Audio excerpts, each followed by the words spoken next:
Jadi tidur itu merupakan fase di mana kita mengalami penurunan gelombang otak. Karena penurunan gelombang otak ini sangat diperlukan untuk pemulihan. Rumus dari tidur itu sebetulnya simple. Tidur itu akan sangat mudah datang ke kita pada saat nomor 1, sudah jamnya tidur. Setiap orang punya jam tidurnya masing-masing. Badan sudah cukup capek, tidak terlalu capek. Karena banyak orang yang suka terlalu mencapekkan diri dengan harapan bisa tidur. Tapi malah gak bisa tidur. Itu banyak. Cukup capek. Dan yang ketiga adalah relax. Healing is messy. Jadi memang kita tidak bisa berharap healing itu bakal smooth, bakal sesuai harapan. Oh, prosesnya itu tidak linear, pasti ada naik turunnya. So that's the messy part. Yang kedua adalah it takes time. Sleep is healing. Saya belum menemukan healing protokol yang sekomplit tidur yang berkualitas. Karena kalau sudah terlalu obses, berarti kita itu melihat proses tidur sebagai sebuah performance yang harus di-tackle. Dan itu menjadi sangat sulit karena tidur sebetulnya merupakan the utmost form of relaxation. Tidur itu nggak bisa dikejar, nggak bisa dipaksa. Yang bisa hanya ya udah kita siapin kondisinya, ya. Dan pada saat tubuh kita rileks di malam hari, tidur itu akan datang sendirinya tanpa perlu dikejar.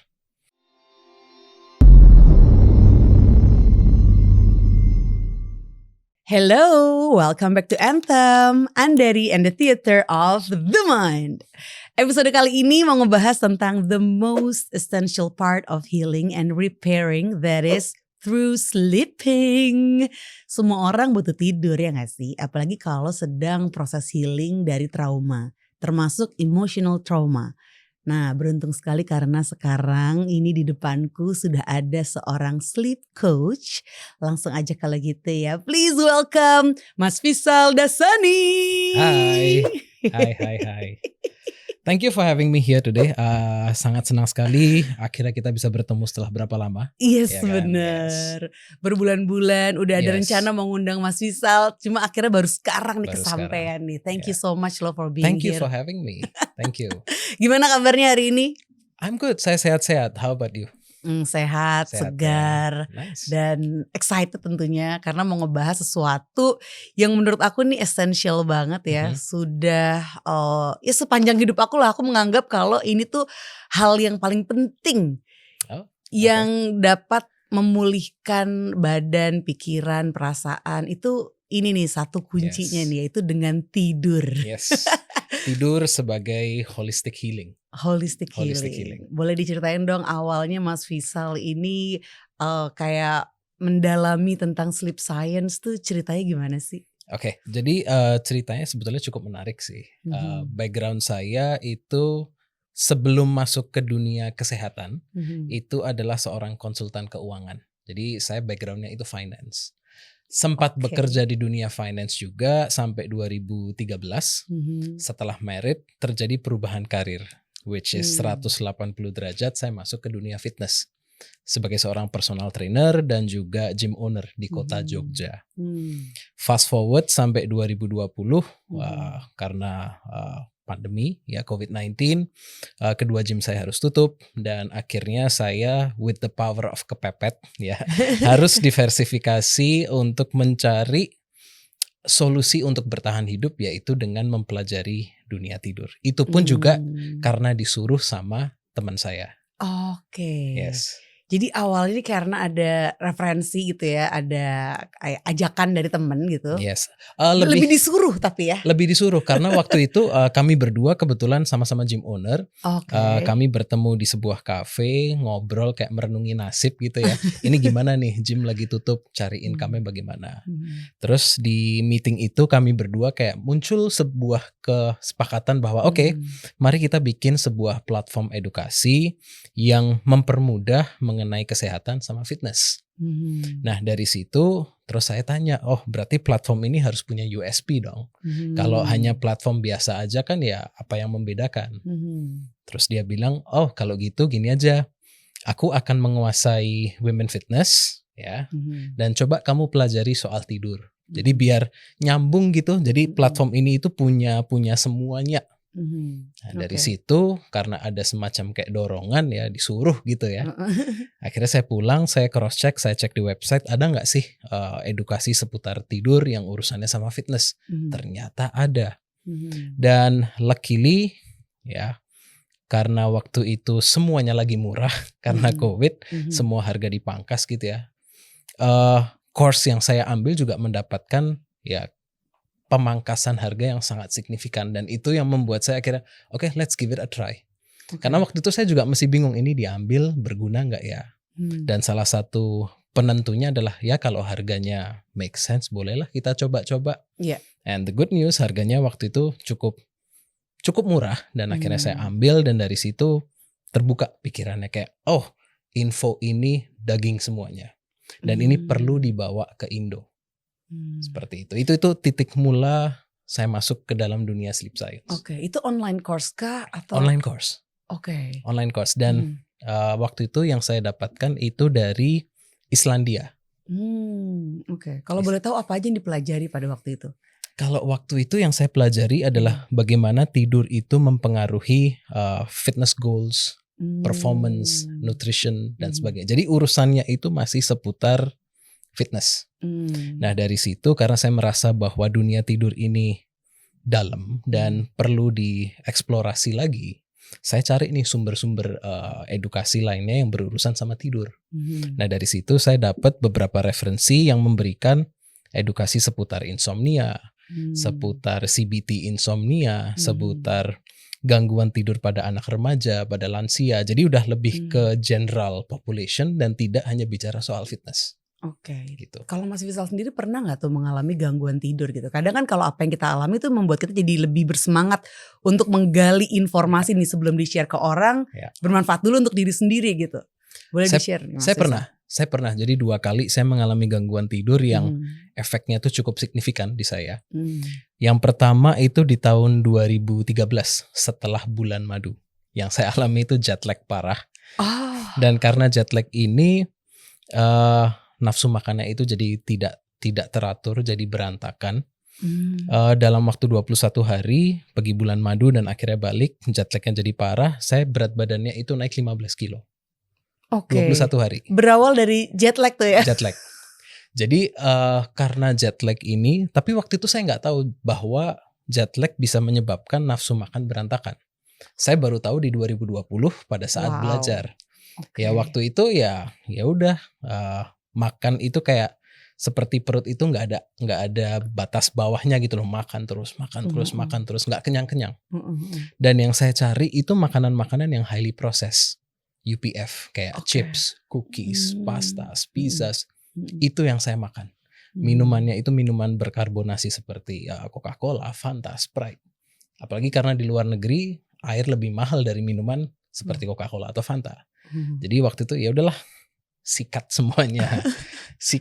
Jadi ya nafsu makannya jadi berantakan, berat badannya naik, dan waktu itu saya nggak tahu kalau ini ada hubungannya sama tidur. Saya baru tahu di 2020. Itu masalah tidur pertama.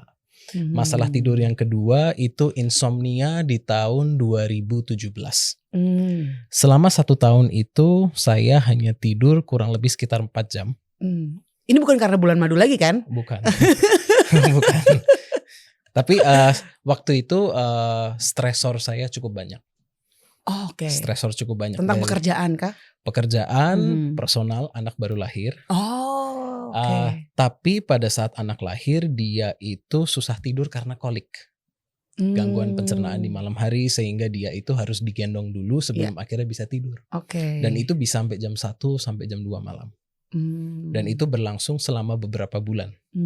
Itu yang pertama. Yang kedua, buka cabang gym baru, buka cabang kedua di Jogja. Bisnis stresnya sedang tinggi. Terus dari segi profesional, profesi personal training, mindset saya dulu adalah seorang personal trainer itu harus terlihat atletis terus-terusan. Jadi badannya itu harus jadi terus. Sebuah keharusan. Itu dulu di mindset saya. Sehingga latihan itu bisa setiap hari. No rest day. Ya kan? Bahkan sehari itu bisa 2 kali. Terus makannya juga dijaga. Maksudnya dijaga di sini benar-benar dikurangin. Karena dulu saya belum paham bagaimana tubuh ini berfungsi. Jadi yang make sense saja, oke, latihannya dikencengin, makannya dikurangin. Dan memang waktu itu secara penampilan fisik bagus.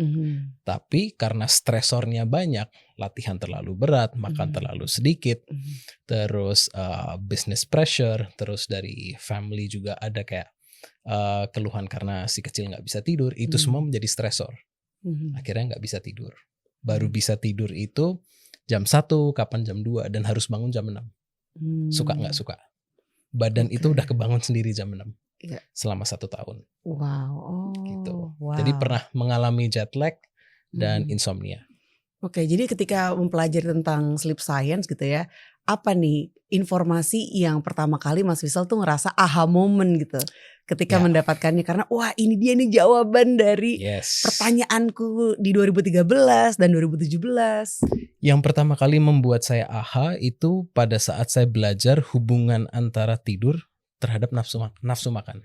Jadi pada saat tidur kita berantakan, ya, atau kualitasnya rendah, durasinya rendah dan sebagainya, itu memang membuat kita itu jadi lebih mudah lapar dan sulit kenyang. Itu yang pertama. Yang kedua, makanan yang kita cari pada saat kita kurang tidur, itu makanan-makanan yang highly rewarding. Highly rewarding itu di otak adalah yang bisa memberikan energi cepat. Jadi dari segi kalori itu tinggi, meskipun dari segi kandungan nutrisi itu rendah. Itu sebabnya chips, cookies, pastas, makanan-makanan yang olahannya tinggi. Terus pada saat memilih makanan itu benar-benar impulsif, tidak menggunakan rasional. Karena memang pada saat kita kurang tidur, ada bagian di otak kita yang menjadi lebih hyperaktif, yang membuat kita akhirnya lebih reaktif di sana, lebih impulsif. Bagian otak apa tuh kalau amigdala? Yes. Amigdalanya menjadi super reaktif, prefrontal cortexnya menjadi agak sedikit mager karena dia capek. Ada ketidakseimbangan ya di bagian otak ya.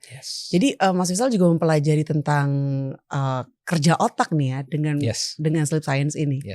Sleep science hubungannya itu erat banget sama kerja otak, kerja sistem saraf. Terus ritme sirkadian, sleep pressure, segala hal yang berbau biologi itu dipelajari. Padahal dulu saya paling nggak suka sama biologi. Iya. Justru yang paling nggak suka itu ya, yang menyimpan banyak informasi berharga ternyata nih untuk masa depannya Mas Wisal. Oke, terkait dengan cara kerja otak tadi. Ketika kita tidur itu apa sih yang terjadi di otak kita, kayak mungkin gelombang otaknya tuh seperti apa, terus bagian otak mana yang terpulihkan gitu, dan mungkin sebaliknya juga nih kalau kita nggak tidur tuh mana yang kerja keras. Tadi sih udah disebut ya amigdala itu ya, dan apa efek jangka panjangnya kalau itu terus-terusan terjadi.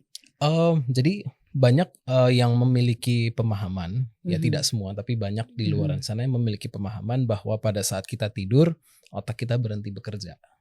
Sebetulnya tidak. Justru salah satu momen otak bekerja cukup keras itu pada saat kita tidur. Karena banyak sekali pemulihan yang perlu dilakukan. Dan itu yang mengatur otak semua. Salah satu pemulihan yang dilaksanakan adalah bersih-bersih otak itu sendiri. Yang terjadi hanya di malam hari pada saat kita tidur dalam fase deep sleep. Terus ada juga pemulihan secara emosional yang terjadi pada saat kita tidur di fase REM sleep. Terus ada juga fase di mana terjadi konsolidasi memori dari short term memory ke long term memory. Jadi banyak sekali fungsi yang dilakukan dan disinkronisasikan ya antara fungsi otak dan tubuh, dan itu dilakukan dengan sangat canggih oleh otak kita. Jadi kerja kerasnya itu banyak banget di malam hari. Penting banget nih berarti untuk mendapatkan tidur yang berkualitas ya.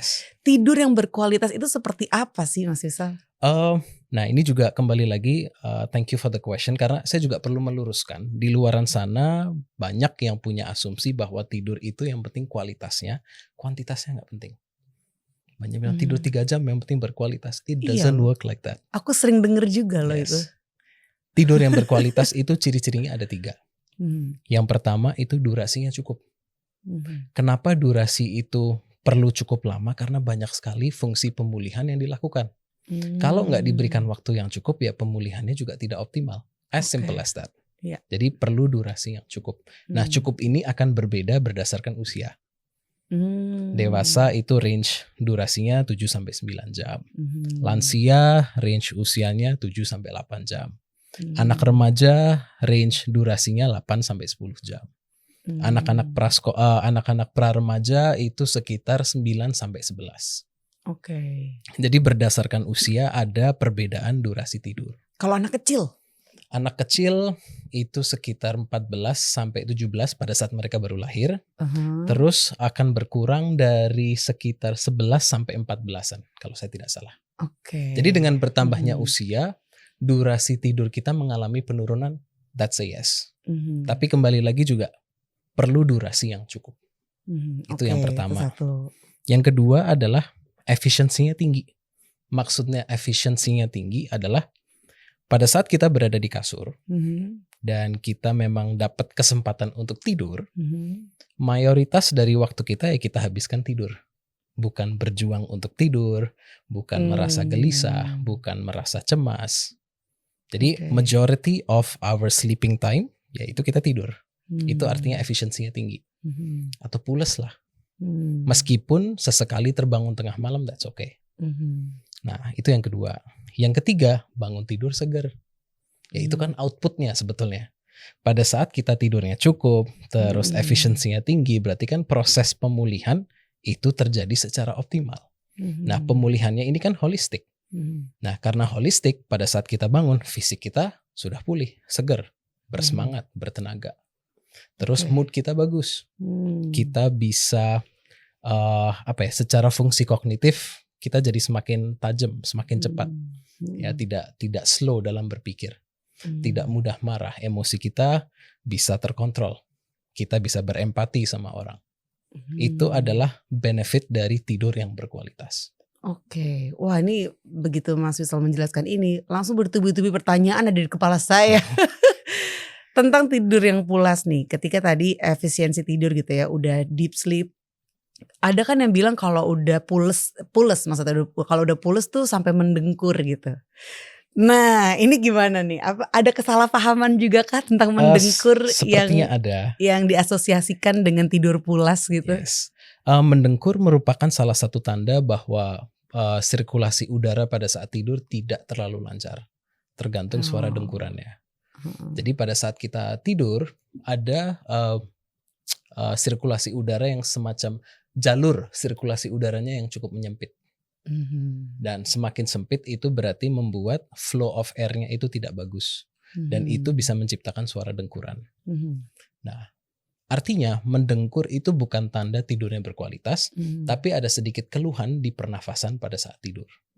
Nah, kalau ini sudah menjadi semacam kayak habitual, sudah terjadi cukup sering, perlu dicek apakah memang ini merupakan tanda-tanda adanya sleep apnea. Karena sleep apnea merupakan salah satu gangguan tidur yang berhubungan dengan pernafasan. Dan ini perlu intervensi secara medis dengan menggunakan alat medis yaitu CPAP. Tujuannya untuk melancarkan sirkulasi udara pada saat kita tidur supaya tidurnya bisa restoratif. Oke, penyebabnya apa sih kalau sleep apnea tuh? Banyak sih. Oke. Salah satunya bisa dari gaya hidup. Yang kedua bisa dari struktur. Terus juga riwayat alergi juga bisa meningkatkan resiko untuk mendengkur ya. Jadi belum tentu langsung ke sleep apnea, tapi mendengkur bisa karena adanya riwayat alergi. Oke. Nah, lanjut lagi tadi juga disebut tentang REM sleep ya. Yes. Ada REM sleep, ada non REM sleep. Yes. Mungkin boleh nih dijelaskan lebih lanjut. Jadi, pada saat kita masuk ke dunia tidur, ya, kita itu disambut dengan yang namanya light sleep. Jadi pada saat kita masuk, kita mulai tertidur, kita menikmati yang namanya light sleep. Nah, light sleep merupakan bagian dari non-REM sleep. Jadi non-REM sleep itu dibagi jadi dua, light sama deep. Nah, kita masuk ke light sleep, di sana terjadi yang namanya konsolidasi memori, persiapan kita untuk belajar, persiapan kognisi lah untuk belajar the next day. Setelah light sleep, kita masuk ke deep sleep. Nah, di sanalah terjadi yang namanya reparasi fisik. hal-hal yang berbau fisik terjadi di fase deep sleep. Nah, setelah kita beres deep sleep, kita naik lagi ke light sleep. Dari light sleep ini kita masuk ke fase REM sleep di mana kita bermimpi. Nah, fase REM sleep ini berhubungan dengan cognitive repair, emotional healing, semua di sana. Jadi itu yang kita namakan dengan satu sleep cycle, ya kita menikmati light, deep, sama REM. Nah, sepanjang kita tidur, porsi dari masing-masing tahapan ini tuh tidak seragam per cycle. Satu sleep cycle itu durasinya kurang lebih sekitar 90 menit. Dan sepanjang malam itu kemungkinan besar kita menikmati antara 4 sampai 6 sleep cycle. Jadi antara 6 sampai 9 jam. Yes. Tapi sepanjang malam bentuknya tidak seragam terus. Bentuknya berubah. Kalau misalnya kita tidur let's say 7 jam. Saya ambil contoh 7 jam. Dan kita bagi tidur 7 jam ini menjadi 2 episode 1 sama episode 2. Di episode 1 ini porsi besarnya itu ada di deep sleep. Jadi deep sleep kita itu dominan di episode pertama. Episode kedua REM sleepnya yang dominan. Jadi di first episode terjadi pemulihan fisik secara optimal. Episode 2 terjadi pemulihan emosional secara optimal. That's why we need both. Supaya kita itu bangun, kita bisa berfungsi secara optimal dari seluruh lini. Jadi nggak cuma seger secara fisik, tapi begitu kena senggol dikit dibacok gitu. Secara emosional belum cukup pulih. Berarti REM sleep-nya ada gangguan gitu ya? Bisa. Ketika Atau belum cukup. Durasinya. Belum cukup. Yes. Gimana penjelasan ketika begitu udah merem terus langsung mimpi gitu? Itu berarti langsung ke REM sleep? Langsung? Enggak. Itu tetap ngelewatin tapi cepet banget light si non-REM sleep-nya? Enggak juga. Bisa aja kan pada saat kita masuk ke dunia tidur we lose sense of time. Bisa aja kita tutup mata tiba-tiba buka, loh kok udah pagi, kan it can happen. Jadi we lose sense of track of time pada saat kita masuk ke dunia tidur. Semua orang akan bermimpi, tetapi tidak semua orang bisa mengingat mimpi mereka. And that's okay. Itu selalu gak sih bermimpi? Soalnya ada orang ya mungkin karena dia gak inget juga sih ya. Tapi apakah selalu gitu di REM sleep itu kita mimpi? Yang saya pelajari yes. Dan semua artikel yang telah saya baca mengenai sleep science, they say that di fase REM sleep kita bermimpi. Kalau saya pribadi sih saya selalu ingat gitu kalau saya tuh bermimpi. Dan saya gak pernah gak mimpi. Jadi itu dia tuh ketika tadi mendengar penjelasan tentang non-REM sleep, itu saya gue mengalami gak ya non-REM sleep ini gitu? Pasti mengalami. Hanya saja karena di pagi hari kita itu lebih didominasi oleh light sama REM. Jadi kalau kita terbangun dan dua-dua tahapan tidur ini mudah banget untuk dibangunin. Jadi dari light sama REM itu kita mudah terbangun dari sana. Nah kalau kita terbangun dari REM sleep bisa aja mimpinya itu masih fresh. Kalau kita terbangun dari light sleep bisa aja semalam mimpi gak ya? Belum tentu ingat. Seperti itu. Soalnya beberapa kali itu pernah juga yang baru merem dikit tuh udah langsung mimpi terus kebangun lagi. Well, ya bisa jadi. Tapi kalau kita bicara the usual pattern, ya pola pada umumnya ya seperti itu. Yang idealnya seperti itu ya? Nggak bisa dibilang ideal, karena setiap orang akan punya patternnya masing-masing, tapi flow-nya seperti itu. Flow-nya seperti itu.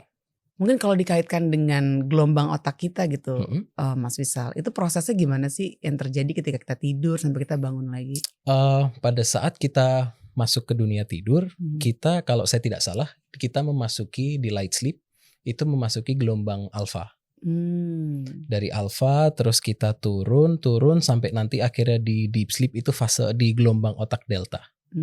Terus nanti kita naik lagi di theta, gelombang delta, terus kita naik ke theta terus alfa lagi, dan seperti itulah berputar terus. Ya, jadi tidur itu merupakan fase di mana kita mengalami penurunan gelombang otak. Karena penurunan gelombang otak ini sangat diperlukan untuk pemulihan. Karena kita relax banget kan tuh ketika penurunan gelombang otak itu ya. Ideally kita relax, tapi banyak yang mereka tertidur pun tidak dalam kondisi relax. Nah pada saat mereka terbangun, rasanya kayak nggak tidur ya. Itu apa penyebabnya Mas Wisal kalau dipelajari? Mungkin sistem saraf yang belum terregulasi sebelum tidur. Nervous system. Oke. Nervous to sleep. Pernah sih ngalamin sejujurnya. Jadi kalau aku pribadi tuh di awal tahun inilah ya, kayak mengalami lumayan tuh berbulan-bulan gak bisa tidur. Karena memang ada stressor juga, ada kayak trauma reveal juga, yang akhirnya butuh apa ya? Ya butuh healing gitu, butuh proses healing, butuh untuk relaksasi lebih intens lagi. Jadi itu prosesnya adalah ketika udah mau tidur gitu, udah ngantuk nih sebenarnya karena udah berhari-hari nggak tidur. Tapi begitu udah mau blek gitu, ada dari badan kita tuh yang kayak menolak gitu. Terutama dari bagian dada kayak nggak boleh tidur. Belum saatnya. Oke. Yang saya sering mendapatkan klien dengan sensasi yang diceritakan barusan. Dan yang selalu saya sampaikan ke mereka adalah rumus dari tidur itu sebetulnya simple. Tidur itu akan sangat mudah datang ke kita pada saat nomor 1, sudah jamnya tidur. Setiap orang punya jam tidurnya masing-masing. Badan sudah cukup capek. Tidak terlalu capek. Karena banyak orang yang suka terlalu mencapekkan diri dengan harapan bisa tidur. Tapi malah gak bisa tidur. Itu banyak. Cukup capek.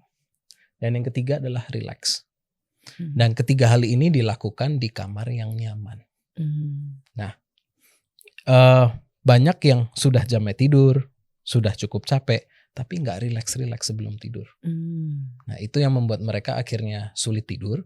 Atau sulit tidur yang restoratif. Jadi kayak tidurnya tuh ngambang. Bisa tidur, dapat durasinya, tapi efek restorasinya itu nggak dapat secara optimal. Oke. Gitu. Kalau dikaitkan tadi dengan nervous system nih, apa yang Mas Wisal udah pelajari gitu ya tentang nervous system dan kaitannya dengan tidur yang aman, tidur yang relax? Tidur yang restoratif itu akan terjadi pada saat sistem saraf kita dominan di parasimpatik. Parasimpatik merupakan bagian dari sistem saraf yang modenya itu rest and digest. Nah, pada saat mode ini diaktifasi, ya tubuh sudah mendapatkan perintah bahwa hey, it's time to recover, recharge, rebalance. Semua itu dilakukan. Tapi kalau sistem sarafnya itu masih stuck di simpatik, fight or flight misalnya, ya tubuh kita itu masih kayak was-was. Ini aman gak ya kalau aku tidur sekarang? Jadi kayak selalu scanning. Kalau aku tidur sekarang nanti gimana? Kalau aku tidur sekarang nanti ada ancaman gak ya? Boleh gak aku tidur sekarang? So many questions come to the head. Dan itu membuat tubuh kita itu mesinnya nyala terus. Kalaupun mau tertidur, itu akan istilahnya dilawan sama sistem saraf yang belum siap untuk tidur. Oke. Seperti itu. Itu mungkin yang terjadi ya, kayak terlalu simpatetik banget tuh kayaknya waktu awal tahun kemarin. Gak sesuai namanya padahal. Simpatik, ya nggak simpatik tetap nggak bisa tidur. Mas Wisal sendiri pernah ngalamin nggak sih kayak badannya tuh di mode simpatetik terus gitu? Pernah. Ya di tahun 2017 itu saya dominan di sana. Karena saya hajar sering latihan. Latihan fisik itu kan stresor di badan. Nah terus makannya saya kurangin, itu kan stresor di badan juga. Terus professional atau career stress, menghandle banyak klien itu kan juga stresor di badan. Terus ada semacam worry, ini anak kapan sembuhnya, itu kan juga stresor. Nah karena stresor ini terakumulasi, stres itu kan multidimensional ya, bisa datang dari mana aja dan sifatnya akumulatif. Semua itu kita tampung di badan. Badan kita itu kayak ya cangkir ini deh, dan air yang di dalamnya itu kumpulan stres dari berbagai sumber. Nah kalau airnya ini meluap berarti kan tubuh kita sudah tidak bisa menghandle. Seperti itu. Nah waktu itu karena terlalu banyak stres yang saya pikir saya bisa handle, ya modenya switch ke simpatik terus. Sehingga setiap kali mau tidur itu masih ada rasa was-was. Bangun tidur ya bangunnya was-was. Meskipun yang saya rasakan kok ini berenergi. Tapi energi ini karena ya kalau mode saraf kita adalah simpatik ya memang mode yang memerlukan energi. Ya. Kalau boleh tahu waktu Mas Wisal mengalami itu ya, berapa lama tuh gak sulit tidurnya atau 2017? 1 tahun. 1 tahun? Untuk sebagian orang yang udah insomnia bertahun-tahun mungkin ini durasi yang singkat ya. Tapi iya sih. I understand the feeling behind kayak restless, cemas. Ini kenapa nggak bisa tidur? Ya, I understand the feeling. Gitu. Oke. Terus gimana Mas Faisal waktu itu menjalani hari-harinya gitu untuk tetap bisa gaspol aja karena pria itu kan dididik untuk tidak komplain ya. Didikan dari kecil kan pria tidak bercerita, pria tidak komplain, pria nggak boleh nangis, nggak boleh sedih, gas terus. Show that you are strong. Ya mode itu yang saya pakai. Sampai akhirnya 2017 akhir, ya saya dapat tamparan dalam bentuk cedera fisik. Oke. Nah, cedera seperti apa tuh waktu itu? Sedang warming up di gym, bagian leher ke lengan itu ada semacam bunyi klek. Dan setelah itu setiap kali mau nyoba push up, ada kayak semacam sengatan listrik, sakit banget. Dan itu membuat saya akhirnya nggak bisa workout. Karena nggak bisa workout, akhirnya kan stresor dari fisik berkurang tuh. Tapi di satu sisi ego saya banyak berteriak di sana. Dia itu mulai mengeluarkan bisikan-bisikan, kamu trainer masa push up aja nggak bisa. Ya itu software bawaan lah, software bawaan. Masa push up aja nggak bisa gitu. Nah, buat saya waktu itu cara paling mudah untuk coping dari suara-suara yang membuat saya merasa nggak pede, lari ke makanan. Nah, orang India itu suka banget sama teh tarik. Nah, teh tariknya ini biasa kalau kita minum pagi-pagi atau sore, itu selalu perlu temen dalam bentuk biskuit Marie Regal. Yang dicelupin, terus nanti kita makan. Nah, itu yang saya lakuin setiap hari selama periode saya cedera. Tapi instead of Marie Regal yang saya makan Oreo. Wow. Oreo yang krimnya double stuffed Oreo. Nah itu saya celupin ke teh tarik. Anda bisa bayangin deh manisnya bakal kayak apa. Setiap hari saya makan 1 pak. Setiap hari 1 pak. Tapi bikin relax pada waktu itu. Nah yang terjadi adalah karena dari segi fisiologis tidak ada stresor dalam bentuk workout karena nggak bisa workout. Dari segi makanan jadi surplus. Tubuh mengira ancamannya sudah hilang. Nah dari situ tidurnya balik. Meskipun dari segi penampilan fisik berat badannya naik, shape-nya hilang, tapi tidur saya balik. Itu aja baru saya sadari setelah saya belajar soal tidur. Jadi apa nih yang bisa digarisbawahi dari kejadian itu ya? Dari proses shiftingnya itu, Mas Faisal dapat tidurnya, tapi kemudian badannya kayaknya perlu di recovery lagi kan? Setelah nggak workout dan walaupun dapat balik lagi tidurnya, tapi kan kayaknya itu juga bukan sesuatu yang ideal gitu ya. Yang saya pelajari adalah memang kita tetap perlu workout, kita tetap perlu mengolah badan ini, tapi jangan over. Penting untuk kita pahami dan untuk ini kita perlu self awareness yang tinggi. Kapan baiknya kita gas, kapan baiknya kita rem. So itu kita benar-benar perlu karena kalau enggak ya sama seperti naik mobil lah, kalau ada tikungan kalau kita nggak rem resiko kecelakaannya tinggi.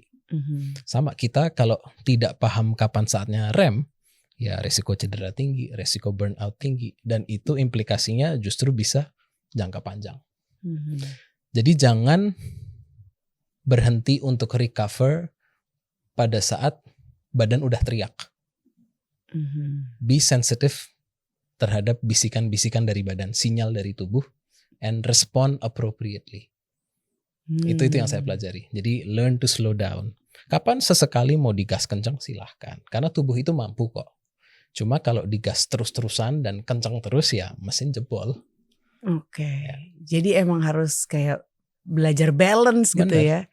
Antara gas dan rem. Dan itu salah satu tantangan terbesar di dunia yang saat ini itu banyak sekali suka membandingkan antara satu sama lain. How do you say that I'm enough? Nah itu kan yang menjadi challenge sekarang. Setiap kali kita melihat, let's say Instagram deh yang paling gampang. Wah, he can do that. I also can do. Padahal belum tentu perlu gitu loh. Tidak semua kesempatan tuh perlu kita ambil. Ya kan. So self awareness itu menjadi key di sini. Mulai kapan nih Mas Faisal kayak mendalami tentang self awareness itu sendiri gitu? Sejak melakukan switching ke dunia tidur. pelan-pelan di sana. Pas pandemi ini ya? Yes, karena itu kan secara global diminta untuk slow down. Nah dari situ kan pasti ada implikasi yang akhirnya kita merenung lah, kita refleksi apa yang telah kita lalui, terus how do we plan for the future, so on and so forth. Kita semakin, ya harapannya sih menjadi lebih aware. Saya pribadi mulai mendapatkan sinyal untuk let's be more aware ya saat pandemi.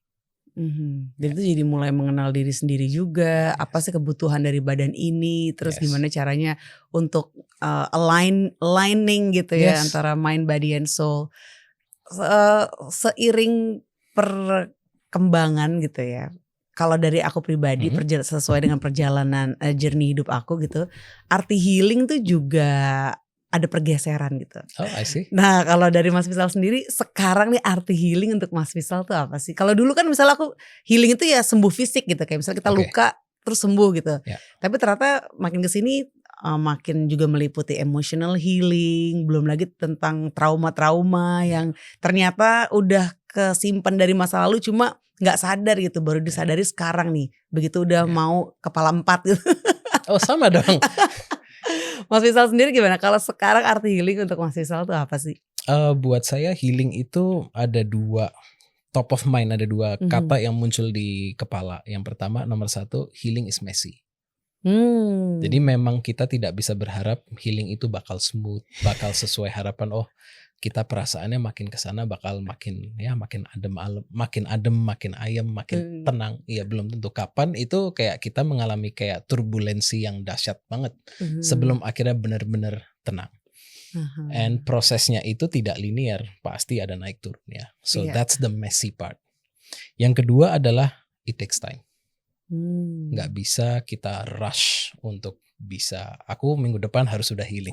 Nggak bisa. Nggak bisa. Jadi it's messy, it takes time, dan mungkin ada tambahan satu lagi, kita nggak perlu keluar untuk healing. We can memanfaatkan hal yang mudah untuk healing. Salah satunya adalah tidur.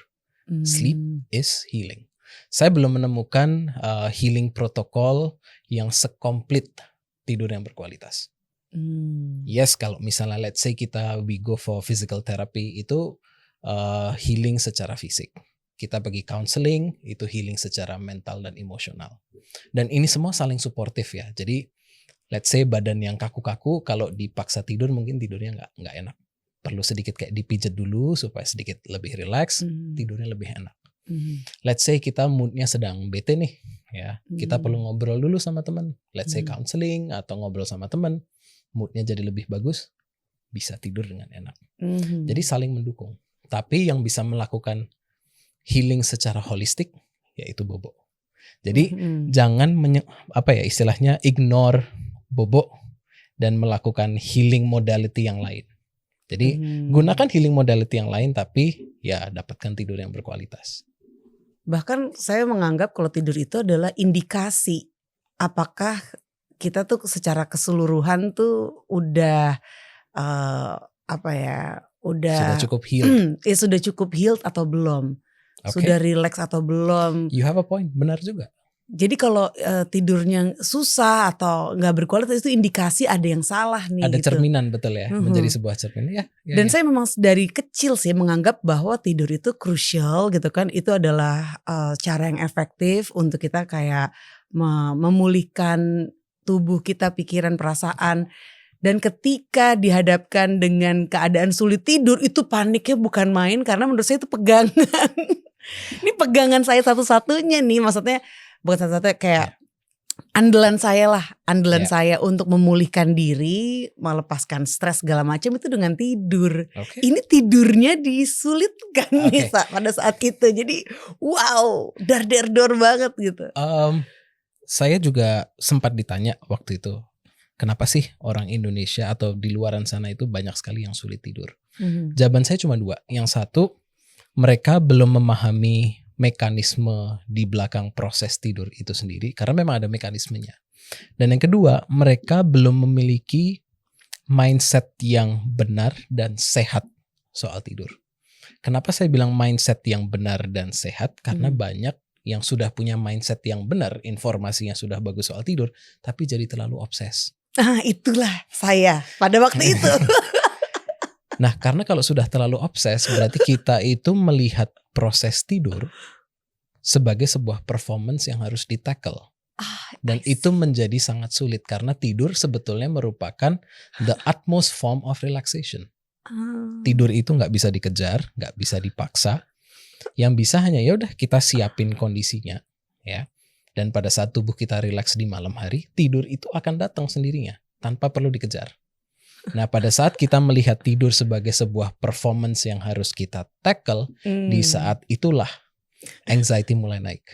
Ini kenapa aku nggak bisa tidur? Ini sudah jam segini kenapa belum tidur? Nah, malah nggak bisa tidur. So, ya itu mindsetnya perlu sedikit dibuat lebih chill, lebih calm down, supaya ya kita tidak terlalu ekstrim aja. Oke. Gitu. Paling enak kayak ngetawain diri sendiri tuh kalau kayak udah lewat gitu. Ya. Pengalaman yang udah lewat. Tapi emang itu bener banget sih, itu mendeskripsikan dengan tepat apa yang terjadi sama aku kemarin itu. Terus kalau mekanisme sendiri tadi, mungkin Mas Wisal ada penjelasan lagi tentang tidur yang kita perlu tahu nih semua. Bicara soal tidur, banyak yang mungkin sudah dengar cerewetnya saya bilang bahwa tidur itu merupakan bakat natural kita. Yes. Kita semua itu terlahir dengan 3 bakat dasar in the name of survival. Salah satunya adalah bakat untuk cari makan, yang kedua bakat untuk reproduksi, yang ketiga adalah bakat untuk beristirahat. Jadi memang sudah terintegrasi ke sistem biologi kita. Nah, tetapi meskipun ini bakat natural, banyak yang sulit tidur karena mereka belum tahu mekanismenya bagaimana. Tidur akan datang dengan mudah pada saat kita sudah cukup capek. Kita mencoba tidur di jam tidur preferensi tubuh kita dan tubuh kita rileks. Nah, banyak yang suka, let's say, jam biologis mereka mengatakan bahwa mereka tidur mudah di jam 11 contoh. Mereka mencoba tidur jam 9. Tubuhnya belum siap. Dipaksa tidur, nggak bisa. Yang ada malah apa? Frustrasi. Baru bisa tidur mendekati jam 11, tapi selama 1,5 jam atau 2 jam, dia itu akan berjuang untuk bisa tidur dan mindsetnya itu akan muncul statement baru, tidur kok sulit ya. Karena belum paham mekanismenya, jadi dia memaksa coba tidur lebih cepat karena berdasarkan informasi yang banyak di luaran sana, mereka menyebutkan, ya coba aja tidur lebih cepat. Itu merupakan salah satu saran yang, sorry to say, paling buruk yang bisa diberikan. Coba tidur lebih cepat. Nah, kalau badannya belum siap, ya ngapain dipaksa? Ya, nah, ini mungkin statement saya cukup kontroversial, tapi ya memang science bicara seperti itu. Gitu. Penting sih untuk kita dapat knowledge ini ya, supaya kita tidak terbawa informasi yang mungkin membuat kita sulit sendiri gitu. Nah, benar. Ya kan, membuat kita jadi cemas apalagi, dan akhirnya malah mengganggu keseluruhan tubuh kita gitu, kerja tubuh kita. Kalau dari Mas Wisal, menurut Mas Wisal nih, ketika kita ada jadwal yang beda-beda setiap harinya gitu. Kita bukan pekerja 9 to 5 let's say. Ada yang besok harus bangun jam 5 pagi, ada juga yang mungkin besoknya santai gitu. Nah, apa yang sebaiknya kita lakukan terhadap jam tidur kita sih kalau seperti itu? Mungkin Mas Wisal juga mengalami nih ya, jadwalnya berbeda-beda setiap harinya ya. Untuk saat ini jadwal tidur bangun saya cukup konsisten. Jadi saya memastikan ya salah satu benefit of running your own business adalah kita bisa mengatur waktu. Bisa ya kita mulai bekerja nantilah jam 8. Meskipun saya juga tetap bangun jam 6 karena harus siap-siap antar anak sekolah. Tapi prioritas pertama untuk mendapatkan tidur yang berkualitas, dan ini merupakan bagian dari sleep hygiene, adalah jadwal tidur bangun yang konsisten setiap hari. Nah, konsisten ini bukan berarti tidur di tank jam berapa dan bangun tank di jam berapa, juga enggak sih. Ada range-nya. Contoh, kalau saya ambil kasus saya sendiri, range jadwal tidur saya itu antara jam 10:30 sampai 11:30. Nah, mungkin di weekend saya tidurnya jam 11:15, 11:30. Tapi kalau weekday ya 10:30 mendekati jam 11. Bangunnya itu antara jam 5:45 sampai jam 6:30. Itu range-nya. Selama kita konsisten di range ini, tidur itu akan mudah banget datang. Selama jadwal ini berantakan, otak itu jadi bingung. Kamu tuh mau tidur jam berapa sih? Nah, dengan jadwal yang konsisten, kebingungan itu hilang. Karena rasa ngantuk akan datang di jam yang sama setiap hari, relatif sama setiap hari. Dan kita akan bisa bangun secara natural di jam yang relatif sama setiap hari. Oke, tidur yang konsisten, wah itu masih menjadi PR sih ya. Karena emang terakhir aja tuh ada jadwal untuk nganter anakku lah ya. Ada program excursion dari sekolahnya, itu harus bangun jam 1:30 pagi. Oh wow. Terus kadang ada kerjaan yang mengharuskan bangun jam 3 pagi. Let's say event lari pagi gitu. Oh iya. Jadi jam 3 pagi. Tapi besoknya boleh santai nih gitu. Karena sesuai dengan jadwal normal lah ya. Kayak jam 5, jam 6 tuh aman. Tapi ada waktu-waktu tertentu tuh yang akhirnya harus bangun lebih pagi. Nah itu sebaiknya besoknya apakah kita kayak nambahin jam tidurnya? Oke, pertanyaan bagus. Atau tetap di jam konsistennya kita gitu? Oke, kalau berdasarkan apa yang telah saya pelajari dan saya praktekin ke beberapa klien, yes, akan ada momen di mana kita tidurnya sedikit lebih singkat dari biasanya. Yang bisa kita lakukan apa? Oke, kita punya kesempatan di siang hari untuk bisa bobok siang sebentar. Jadi istilahnya itu Mother Nature sudah memberikan kita kesempatan untuk istirahat sejenak di siang hari. Biasanya antara 12:30 sampai jam 3-an. Kalau memang memungkinkan.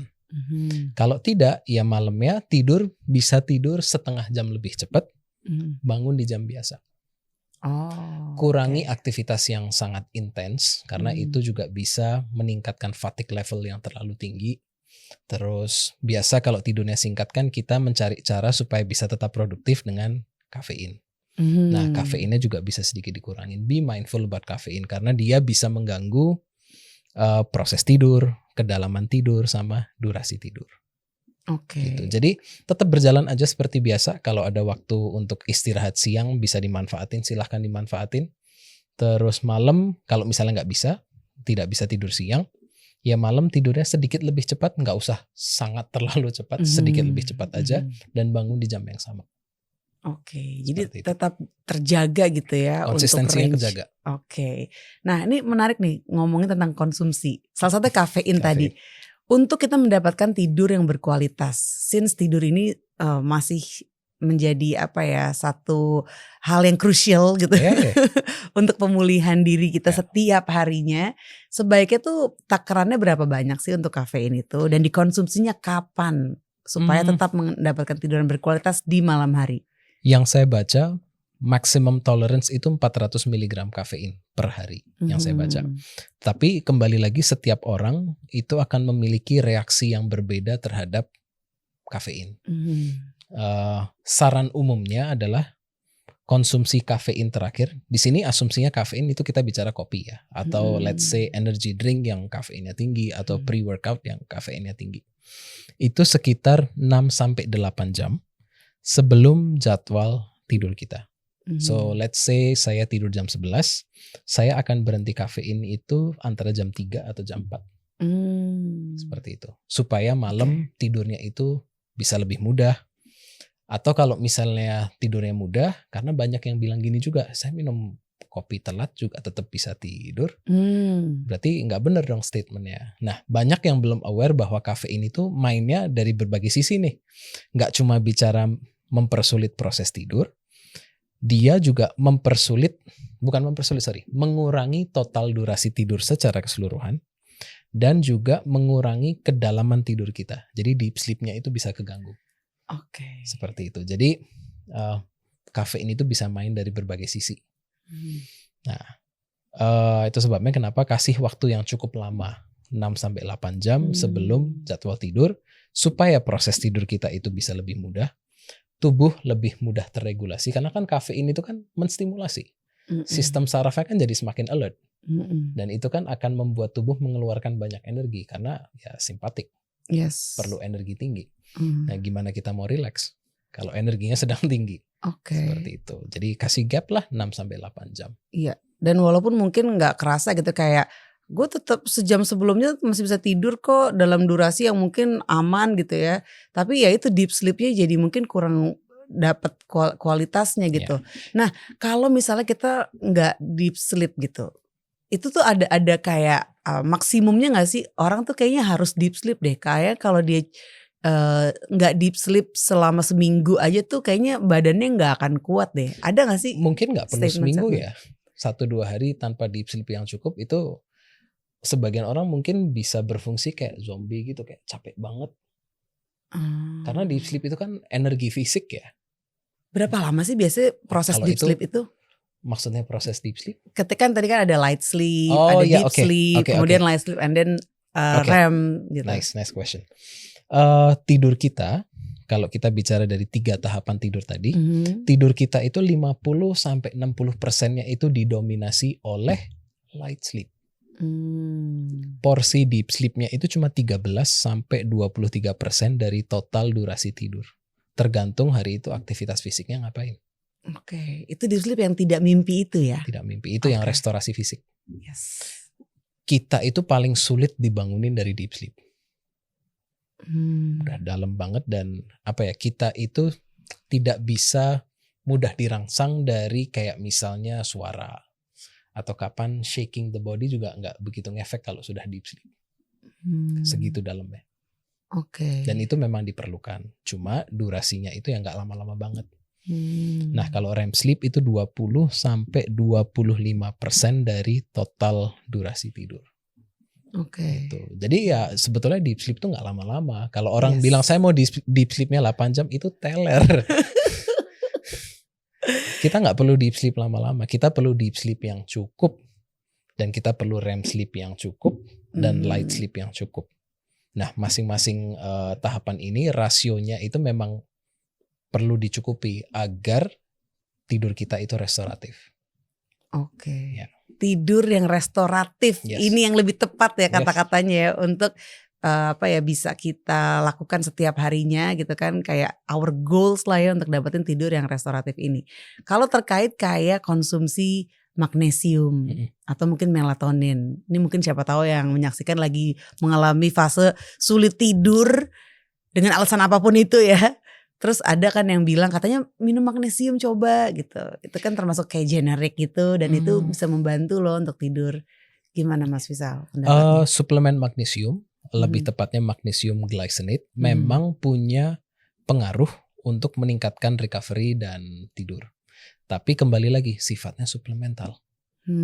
Daripada fokus ke hari ini minum magnesium atau enggak, yang perlu diprioritaskan hari ini makanku cukup atau enggak. Protein, karbo, lemak itu cukup nggak? Karena salah satu kunci tidur yang berkualitas dari sleep hygiene adalah mendapatkan makanan tinggi gizi dalam jumlah yang cukup. Nah dari makanan tinggi gizi ini kan akhirnya tubuh mendapatkan bahan baku untuk produksi melatonin. Melatonin diproduksi oleh otak kita dan bahan bakunya itu dari protein. Jadi protein itu nggak hanya bicara soal otot, Yes. tapi bicara juga soal bobo. Oke. Protein yang cukup itu akan memastikan bahwa produksi melatoninnya tinggi karena bahan bakunya dari protein. Nah, tapi protein begitu masuk ke tubuh kita perlu dikirim ke otak dan pada saat proses pengiriman, proses konversi dan sebagainya itu memerlukan bantuan vitamin, mineral sehingga kita perlu sayur dan buah-buahan. Jadi memang kita perlu dan beberapa vitamin perlu bantuan dari lemak untuk bisa diserap. Contohnya kayak vitamin D. Perlu bantuan lemak untuk akhirnya bisa diserap. Sehingga kita memerlukan karbo, protein, lemak. Jadi, keseimbangan itu ya. Kadang kan exactly. orang, aduh gue lagi diet nih, gue gak mau tuh makan lemak sama sekali. Gue gak mau tuh makan karbo sama sekali. Ya. Kayaknya gak wise ya kalau kayak sayang gitu. aja gitu loh. Maksudnya selama kita mendapatkan konsumsi makanan bergizi dalam jumlah yang cukup, tubuh kita itu akan thriving. Tubuh kita itu fungsinya bisa lebih optimal. Gitu. Yes, oke. Terus bagaimana dengan konsumsi melatonin sendiri? Karena kan sebenarnya otak kita itu merilis melatonin kan? Betul. Nah, banyak orang yang masih memiliki persepsi bahwa apapun masalah tidurnya, melatonin solusinya. Jadi buat mereka itu melatonin dianggap sebagai the magic pill untuk seluruh masalah tidur, which is not true. Melatonin itu sendiri punya ada 2 jenis. Jenis yang pertama itu disebut dengan melatonin immediate release, yang artinya pada saat kita konsumsi, produksi melatonin atau tubuh kita itu akan mendapatkan melatonin dalam jumlah yang besar di awal. Habis itu dia levelnya akan turun.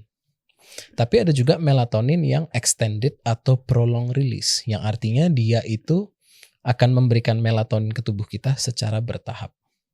Nah, tergantung kedua jenis ini kan fungsinya beda. Penggunanya juga beda. Kalau melatonin yang fast release atau immediate release cocok untuk mereka-mereka yang ada gangguan tidur yang berawal dari let's say jet lag. Atau anak-anak remaja yang jadwal tidurnya mundur, perlu ditarik maju. Itu cocok pakai melatonin yang immediate release. Para lansia yang memang dari sananya secara sistem biologinya sudah mengalami penurunan fungsi. Artinya otak mereka mengalami penurunan kapasitas untuk produksi melatonin secara natural. Perlu melatonin tambahan yang sifatnya apa? Prolong release. Karena para lansia itu kan keluhan utamanya bukannya mereka nggak bisa tidur. Mereka sulit mempertahankan tidur mereka. Bisa tidur cepat tapi tengah malam suka kebangun, habis itu nggak bisa tidur lagi. Itu kan problemnya ada di maintenance, bukan initiation. Nah, kalau mereka yang jet lag itu kan they have a problem untuk memulai proses tidur. Itu sebabnya 2 jenis melatonin yang berbeda, usernya juga berbeda. Nah, tapi di sini masih belum banyak yang aware. Yes, dipikirnya sama aja gitu. Jadi mesti cari tahu lebih detail lagi tuh ya. Oke. Selanjutnya dengan obat tidur. Oke. Banyak yang mungkin nggak sabar gitu ya melewati proses sulit tidur itu. Terus juga mungkin tapi ngerasa badan gue nih harus dipakai nih besok. Dan gue cemas banget ketika cuma tidur sebentar. Emosi gue jadi turbulence banget. Akhirnya ya udah mengonsumsi obat tidur. Dan akhirnya bahkan sampai keterusan gitu. Pendapatnya Mas Faisal itu gimana? Apakah itu boleh sebaiknya dikonsumsi tapi cuma dalam waktu tertentu aja gitu, atau ada sebaiknya menggunakan cara lain? Oke. Obat tidur itu gak ada yang salah sih dengan obat tidur. Mereka punya perannya sendiri. Dan ada waktunya, of course setelah konsultasi dengan tenaga profesional. Kalau misalnya ada seorang individu atau seseorang yang mengalami kesulitan tidur, sudah konsul dan dari hasil konsultasinya itu ditemukan bahwa ini intervensinya harus segera. Ya bisa aja dengan obat tidur dikasih dulu. Tapi di saat yang bersamaan harus membenahi dari let's say sleep hygiene-nya, terus perlu diolah juga masalah tidurnya itu ada di mana. Mungkin bisa ditambahin CBTI, Cognitive Behavioral Therapy for Insomnia. Karena CBTI itu merupakan terapi non obat yang sangat efektif untuk mengatasi insomnia. Dan uji klinisnya sudah banyak dan dampaknya itu significantly positif. Gitu. Jadi perlu diimbangi. Oke, saat ini mungkin dikasih obat dulu, ya kan? Dan nanti pelan-pelan dengan bantuan CBTI, obat ini bisa taper. Ibarat gini, Anda sedang lapar, saat ini udah lapar banget nih. Saya kasih ikan dulu deh, yuk makan dulu. Setelah makan, udah dapat energi, yuk aku ajarin cara mancing. Kurang lebih seperti itu. Karena kalau enggak Anda akan tergantung sama saya terus. Ikannya mana. Enggak jadi independen. Tapi kalau saat ini saya melihat bahwa ada kebutuhan urgent untuk segera bisa tidur, pakai obat dulu. Setelah beberapa hari udah mulai baikan, yuk kita belajar caranya supaya enggak tergantung sama obat. Tapi sebagai seorang sleep coach, saya memang ada sebuah keterbatasan untuk prescribe obat. Saya tidak boleh prescribe obat. Saya hanya bisa mengedukasi dan membantu dari sisi CBTI. Boleh dong dijelasin lebih lengkap lagi nih tentang CBTI ya, yang mungkin boleh di-share di sini. Jadi kalau CBTI, fungsi utamanya adalah membantu mereka-mereka yang sudah punya insomnia. Dan insomnianya ini adalah insomnia primer, insomnia yang berdiri sendiri. Bukan karena akibat ada sakit lain sehingga efek sampingnya salah satunya insomnia. Bukan seperti itu. Itu insomnia sekunder. Nah, insomnia primer itu berdiri sendiri dan penyebab utamanya dari insomnia primer adalah kecemasan yang berlebih sehingga akhirnya terbentuk mindset yang kurang sehat soal tidur Dan dari mindset ini muncul perilaku-perilaku yang tidak sehat soal tidur. Contoh, ada seorang, ini juga bicara dari klien saya sendiri. Beberapa kali dia sedang mengalami stres, dan karena stres tidurnya terganggu. Itu normal. Stres memang berpotensi mengganggu tidur. Tapi biasanya setelah beberapa hari tidurnya terganggu, muncul sebuah attention. Ini kenapa belakangan ini tidurku terganggu ya? Wah, kelihatannya harus dibenerin, kalau enggak performanceku sehari-hari bisa terganggu. Muncul sebuah attention bahwa tidurnya sudah mengganggu aktivitas sehari-hari, dan muncul sebuah intention untuk benerin tidur. Tetapi salah satu yang terjadi adalah pada saat sudah ada sleep attention, ada intention, terus muncul yang namanya sleep effort. Oh, kalau mau benerin tidur, berarti coba deh aku tidur lebih cepat. Karena selama ini kan informasi yang beredar kan, ya salah satunya tidur lebih cepat lah. Dia melakukan sleep effort, mencoba tidur lebih cepat, tapi nggak bisa tidur. Terus dia evaluasi, ada yang salah ya mungkin sama approachku. Oke deh, coba aku pakai teknik ini, tidur lebih cepat, ku tambah teknik satu lagi deh, siapa tahu bisa tidur. Nggak bisa tidur. Dan itu berulang. Sehingga yang terjadi apa? Hubungan dia sama tempat tidurnya itu jadi kayak semacam battleground. Setiap kali dia masuk ke kamar, atau nggak usah masuk ke kamar dulu deh, udah sore, udah cemas duluan. Malam bisa tidur nggak ya? Masuk ke kamar, tambah cemas lagi. Nah itu kan berarti sudah terbentuk sebuah pola pikir sama perilaku yang nggak sehat mengenai tidur itu sendiri.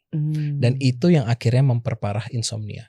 Ada habit sama mindset yang memelihara insomnia itu sendiri. Meskipun stresor awalnya udah nggak ada. Nah CBT fungsinya adalah, kata-katanya mungkin menghilangkan atau merubah mindset yang kurang relevan ini, perilaku yang kurang sehat ini menjadi mindset yang lebih relevan sama perilaku yang lebih sehat. Supaya bisa tidur.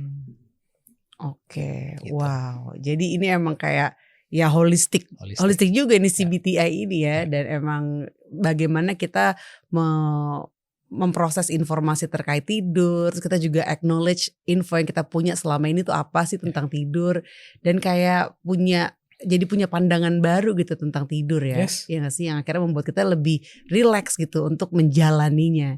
Kalau Mas Fisal sendiri nih, setelah mungkin mempelajari tentang sleep science ini dan menerapkannya di kehidupan sehari-hari, dan tadi juga sempat dibilang oleh Mas Fisal kalau healing itu is a messy process.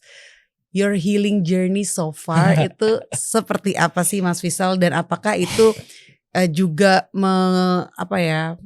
bukan mengganggu sih, kayak ada intervensi juga nih ke tidur Mas Fisal yang sudah konsisten? Oke. Mungkin saya nggak bisa bilang kalau healing saya sudah beres, karena saya masih bisa ngerasain ada pent up emotion yang belum kerilis. Tapi ya I go with the flow. Sekarang yang saya lakukan setiap kali ada perasaan enak nggak enak, ya itu saya terima aja. Karena perasaan apapun yang muncul kan it's a part of me. Jadi jangan kayak dianaktirikan gitu.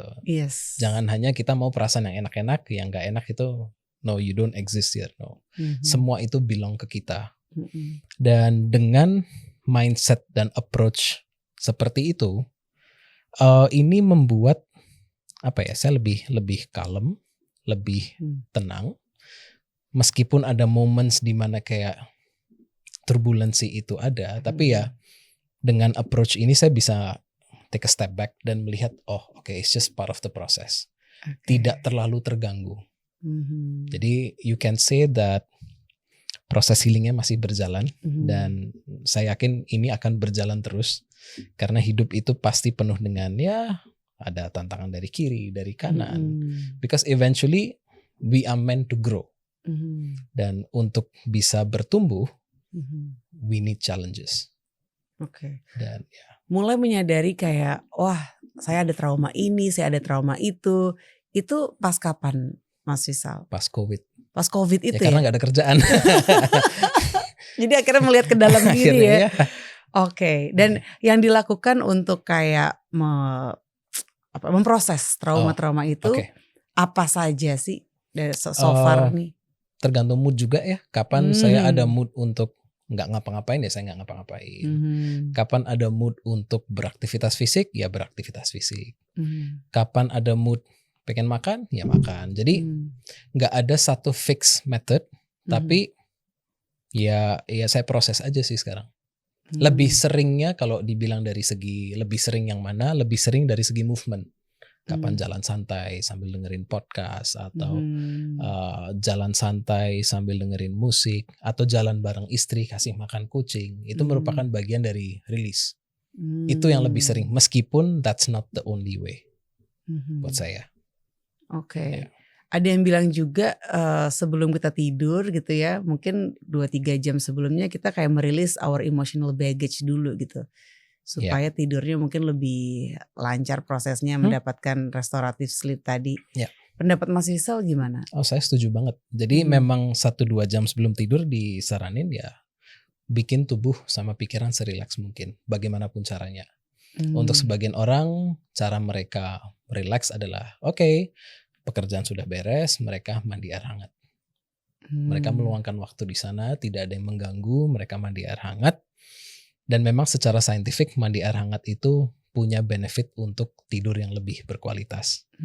Selain itu ya mandi air hangat memberikan semacam kayak mental note, oh I'm done for the day. Jadi kayak relax. Terus ada yang suka meditasi, ada yang suka berdoa, ada yang suka ngobrol sama pasangan, ada yang suka nonton, ada yang suka jalan, ada yang suka stretching. Apapun caranya bebas. Selama tidak menggunakan obat-obatan dan alkohol. Karena mereka juga merasa I feel relax, tapi kan itu hanya meningkatkan stresor di jangka panjang. Ya, karena it looks relaxing. Iya, ada loh yang bilang kayak kalau gue nge-wine gitu atau minum ini minum itu pakai yang beralkohol gitu ya, itu bikin relax dan gampang loh tidurnya gitu. Bahkan di pesawat kan suka ditawarin juga kan. Tapi wine. Memang sih proses tidur jadi lebih cepat, tapi begitu sudah tidur sleep cycle-nya gampang sekali keganggu. Jadi so I don't advise alkohol untuk obat tidur atau sebagai teman atau sleep aid lah. Itu saya tidak rekomend. Intinya do what you can to relax. Ya karena seharian sudah digas ya, malam direm lah sedikit. Gitu. Ini menjadi tidur tuh sekarang bagi aku jadi sakral sih. Oh sakral. Sakral banget sih. Ya. Nah boleh tahu dong ritualnya Mas Rizal sendiri nih sebelum tidur tuh apa, ngapain gitu kan. Terus pas bangun tidur tuh ngapain. Supaya prosesnya tuh gak kayak terlalu tegang gitu dan kayak terlalu terlalu drastis gitu lah. Sebelum tidur saya nonton, saya Netflix. Jadi ya saya menggunakan nonton itu sebagai ritual untuk ya memberikan tanda bahwa I'm done for the day. Dan itu membuat saya lebih relax. Itu berapa jam tuh sebelum tidur Mas Rizal? Setengah jam atau 1 jam. Dengan catatan saya tahu benar bahwa saya harus tidur di jam berapa. Sudah tahu range-nya. Dan sudah cukup familiar dengan sensasi atau sinyal yang diberikan. Jadi pada saat udah jam-jam yang mendekati tidur tuh tubuh udah kasih sinyal tuh udah mulai ngantuk, udah mulai matanya berat. Dan di saat itu saya tidak maksain untuk nyelesain nonton. Ya udah saya tutup. Akhirnya tidur seperti biasa. Bangun pagi yang saya lakukan pertama kali itu adalah cari cahaya terang. Yes, karena cahaya terang itu memberikan sinyal ke otak kita bahwa ini saatnya beraktivitas. Level energinya dinaikin, moodnya dinaikin, dan drowsiness, rasa ngantuknya itu ditekan. Jadi lebih cepat loadingnya. Oh, I see. Yes. Dan di saat yang bersamaan cahaya terang di pagi hari itu memberikan sinyal ke otak kita bahwa 14-16 jam kemudian level melatoninnya dinaikin, energinya diturunin, badan dibuat lebih rileks. Jadi memberikan sinyal untuk siap tidur itu di pagi hari. Cahaya terangnya biasanya didapatnya dari mana nih? Kalau misalnya kita bangun let's say jam 5 atau setengah 5 gitu ya. Kan kalau keluar rumah soalnya masih gelap tuh. Betul. Apakah nyalain lampu? Yes. Jadi cara untuk memberikan sinyal ke tubuh ini saatnya beraktivitas memang paling kuat dari cahaya. Dan idealnya cahaya matahari pagi. Tapi kalau mataharinya belum terbit, yang bisa kita lakukan apa? Nyalain lampu ruangan, kasih gerak tubuh sedikit. Dua cara itu bisa membuat tubuh kita dapat sinyal, it's time to wake up. Tanggapan Mas Faisal gimana nih kalau ada yang bangun tidur biasanya langsung lihat handphone, buka WhatsApp terus kayak langsung ngecek gitu, oke gue ini harus ngapain. Pro dan kontra soalnya itu. Yes, saya pun kapan kalau bangun tidur suka cek sih ada pesan penting nggak. Jadi kayak ya sesekali it's fine, tapi ya kalau misalnya kita langsung ibarat gini, mobil itu kan perlu dipanasin dulu sebelum akhirnya bisa digas. Gas enak lah. Kalau tidak ada proses pemanasan mesin ya lama-lama mesinnya rusak. Ya tubuh kita juga kalau langsung digas ya lama-kelamaan juga jadi nggak enak gitu. Lebih enak kalau let's say kita luangin waktu sebentar 5, 10, 15 menit bangun tidur itu nggak ngapa-ngapain but proses warming up badan kita. Cahaya matahari, sedikit stretching.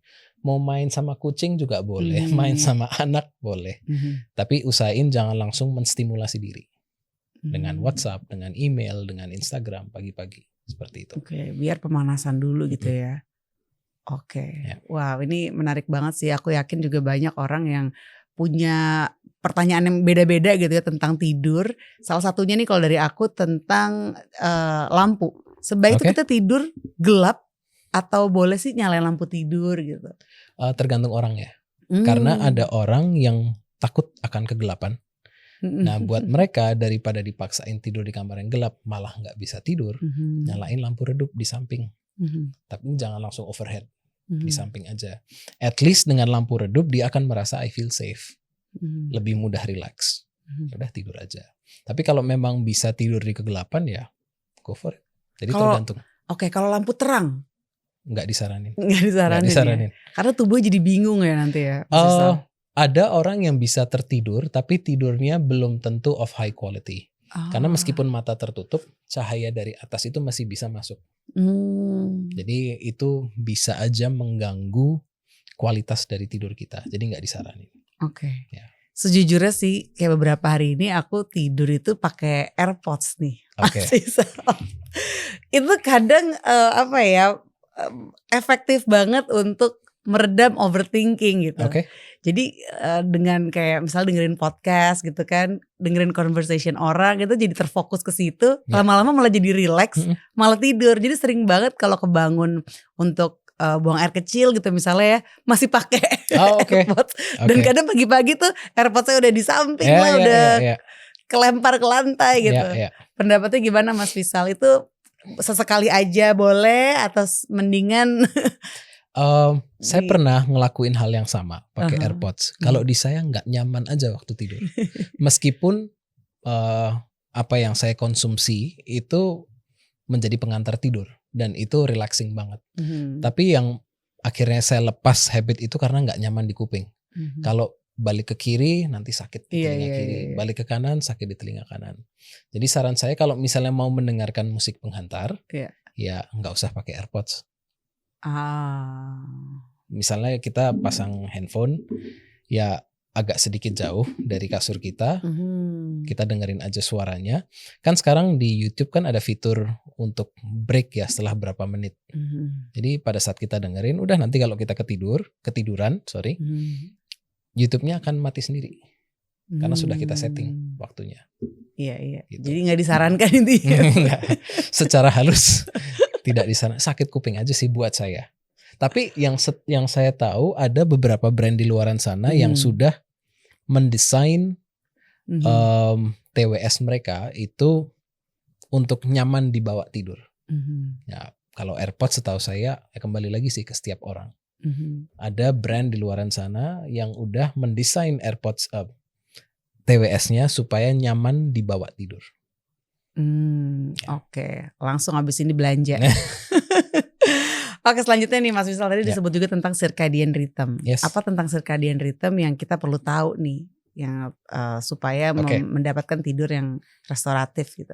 Yang pertama circadian rhythm itu sangat genetically influence. Jadi setiap orang akan punya ritme circadian yang berbeda-beda karena ada unsur genetika di sana. That is why susah banget untuk memberitahu ke semua orang bahwa tidur yang paling bagus adalah sebelum jam 11 malam. Karena tidak setiap orang punya ritme sirkadian yang menyiapkan tubuh mereka untuk bisa tidur sebelum jam 11. Dan kalau kita bicara mengenai jam biologis tubuh masing-masing, kategorinya ada 3. Dan kategori ini disebut dengan chronotype. Kategori yang pertama adalah morning person. Pada umumnya mereka tidur antara jam 8 sampai jam 10, memulai proses tidurnya, dan bangun itu jam 4 sampai jam 6 pagi. Anak-anak pada umumnya morning person. Lansia pada umumnya morning person. Terus ada juga chronotype yang disebut dengan night owl.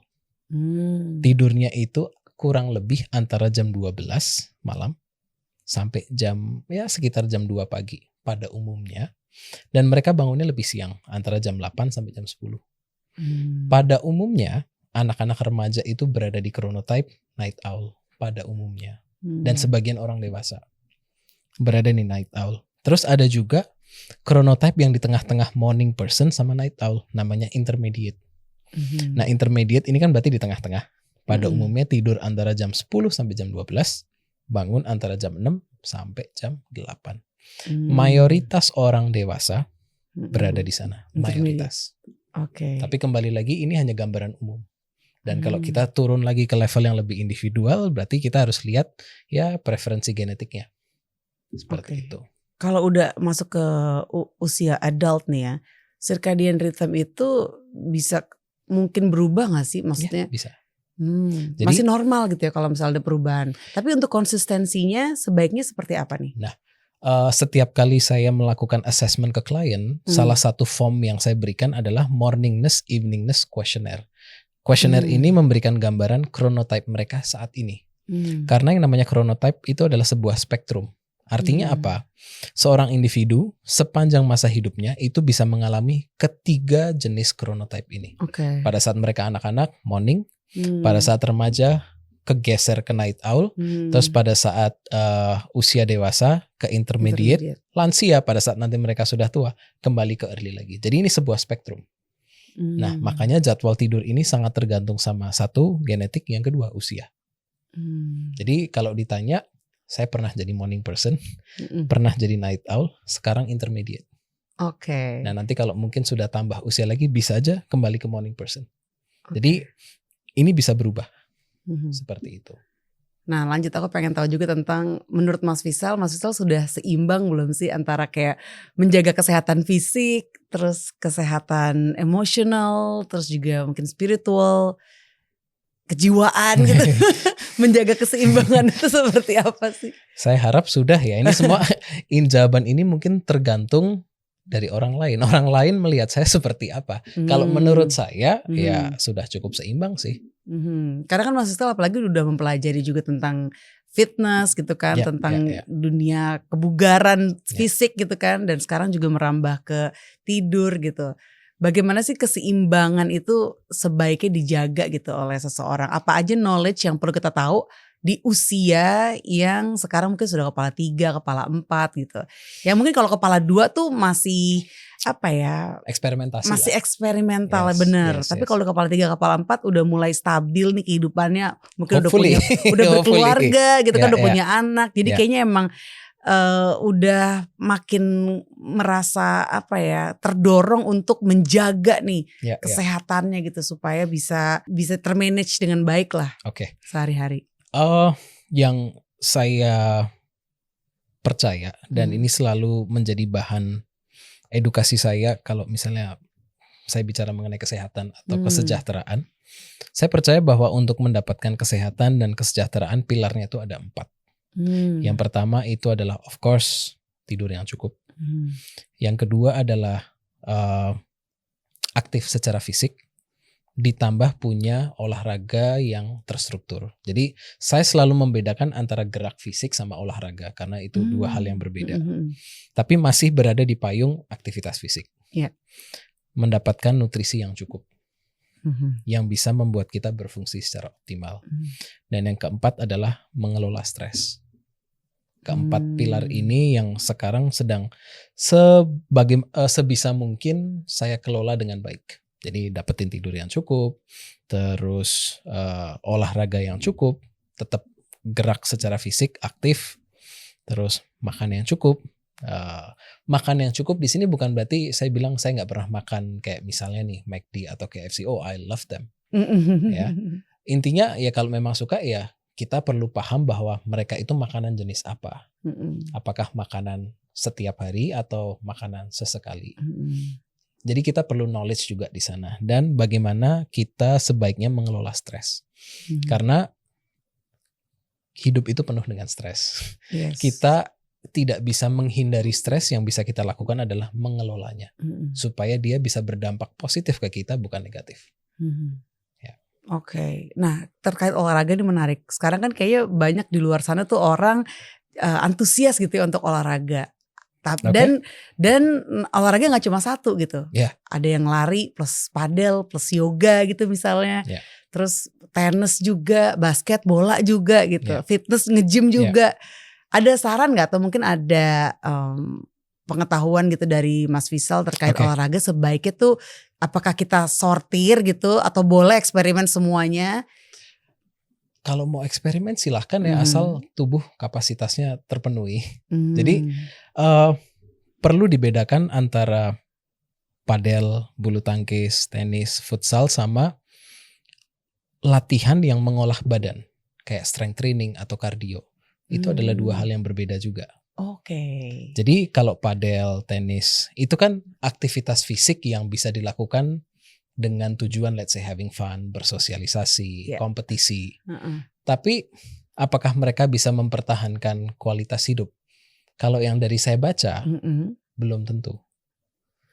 Tapi mereka-mereka yang melakukan strength training, mereka yang melakukan cardio, mereka sedang meningkatkan kapasitas tubuh mereka. Dan itu bisa nggak meningkatkan kualitas hidup? Sangat bisa. Jadi karena sekarang belakangan ini saya suka menemukan mereka-mereka yang sedang hobi main padel, main bulu tangkis, main tenis, itu mereka suka istilahnya itu mocking mereka-mereka yang hanya suka strength training atau hanya suka cardio. Kayak kok bosen sih kak strength training doang, jangan jadi orang boring lah, join the trend ini itu segala. Well, ya sebetulnya kalau mau main padel, mau main apapun lah kegiatannya, ya silahkan have fun aja. Tapi nggak usah pakai mockery gitu loh, nggak usah mocking ya kan. Kalau dari segi menjaga kualitas hidup, antara kedua ini mana yang saya pilih? Saya akan pilih strength sama cardio dibanding olahraga yang ini padel, bulu tangkis. Tanpa melakukan padel, bulu tangkis atau tenis, kualitas hidup saya masih bisa terjaga asal saya melakukan strength sama cardio. Jadi strength sama cardio itu yang disarankan ya oleh Mas Fishal dan juga bukan berarti nggak boleh ya. Iya. Silakan aja. Tapi ini jangan ditinggalin. Ditinggalin. Kalau yoga menurut Mas Fishal gimana? Ya boleh-boleh aja sih. Boleh-boleh aja. Yang kira-kira se-align nih untuk menjaga tidur yang restoratif tadi. Kalau untuk tidur, berarti ini konteksnya ke arah tidur ya? Yes. Kalau ke arah tidur, olahraga atau exercise jenis yoga, pilates, itu memang bisa meningkatkan kualitas tidur dan memang ada studinya. Secara subjektif measurement, ya perasaan yang dirasakan, olahraga berbasis mind body exercises seperti yoga, pilates, tai chi, qigong dan sebagainya, itu berada di peringkat tinggi untuk meningkatkan kualitas tidur berdasarkan penilaian subjektif. Yang menyusul berikutnya nomor 2 adalah strength dan cardio di-combine. Kalau dari objektif, yang nomor 1 kalau saya tidak salah adalah aerobik. Nah aerobik ini apapun jenis olahraganya di mana kita masih bisa melakukannya dengan bantuan, masih ada oksigen lah yang masuk. Jadi kita nggak sampai ngos-ngosan gitu, masih ada oksigen yang masuk. Aerobic exercises. Yes, jadi kalau untuk kualitas tidur, yoga, pilates, strength dan cardio silahkan dilakukan. Ya, jadi mereka punya manfaatnya untuk tidur yang berkualitas. Menurut Mas Fishal, kapan seseorang sebaiknya datang ke profesional nih, atau mungkin salah satunya sleep coach gitu ya, ketika dalam situasi yang mungkin sulit tidur, kan karena kan ada yang mungkin sulit tidur sehari 2 hari gitu ya, tapi sampai batas berapa lama yang ini kalau dibiarin terus-terusan bisa mengganggu metabolisme di badannya, bisa merusak tubuhnya juga gitu, dan sebaiknya mendingan lo datang deh ke profesional gitu. Oke. Pertanyaan yang bagus. Saya bingung sih menjawabnya ini gimana, karena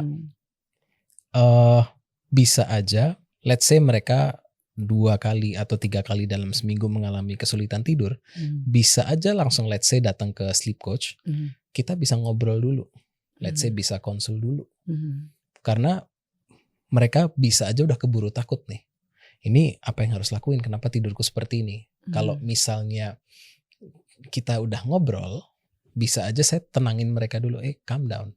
It's okay kalau sesekali kamu ada masalah tidur, itu normal. Ya, tapi kalau ini sudah berlangsung lama banget, nah baru oke, yuk kita diskusi intervention plan-nya bagaimana. Jadi agak sulit juga menjawab kapan sebaiknya. Kalau menurut mereka ini sudah cukup mengganggu aktivitas sehari-hari, bisa langsung kontak sleep coach, di mana kita bisa ngobrol dulu, cari tahu. Mungkin hanya dengan 1 kali sesi konsultasi, masalah akan dibereskan. Karena itu sering banget terjadi. Oh, nah biasanya yang datang ke Mas Fisal nih yang punya problem tidur seperti apa sih, kalau boleh tahu nih Mas Fisal? Let's say mereka yang belum paham mengenai sleep hygiene, jadi mereka nggak bisa tidur karena sehari-hari mereka tidak berjemur matahari, contoh. Karena pernah nih ada seorang ibu rumah tangga sudah melewati masa menopause, pada saat bangun pagi tidak mencari matahari. Nah begitu ngobrol ketahuan, saya kasih saran, oke, coba deh cari matahari, tidurnya membaik. Jadi nggak perlu sampai yang ribet gitu, nggak usah, karena sebetulnya tidur itu simple, persiapannya juga simple.